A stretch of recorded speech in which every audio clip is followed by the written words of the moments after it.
At syempre naman po magluluto rin tayo ng isang budget ulam for this week. Ito na at naisipan naming magluto. Ako lang pala, naisipan ko magluto ng ginataang langka.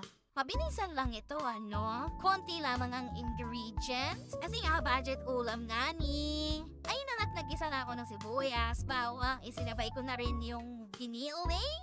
Igiling-giling, yes. Nilagyan ko na rin ng paminta.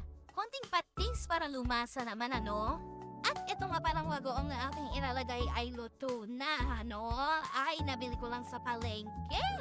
Kapag nagisa na at okay na ang lahat, aba, syempre, ilagay na natin ang main ingredients. Langkahan eh.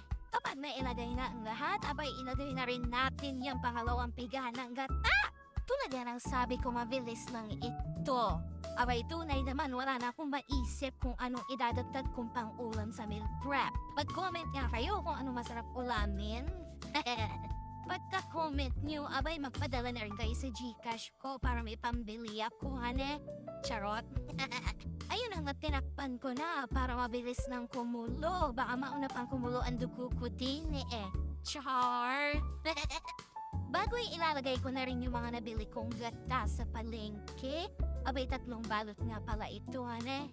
Ito nga pala yung unang pika na tinatawag nila.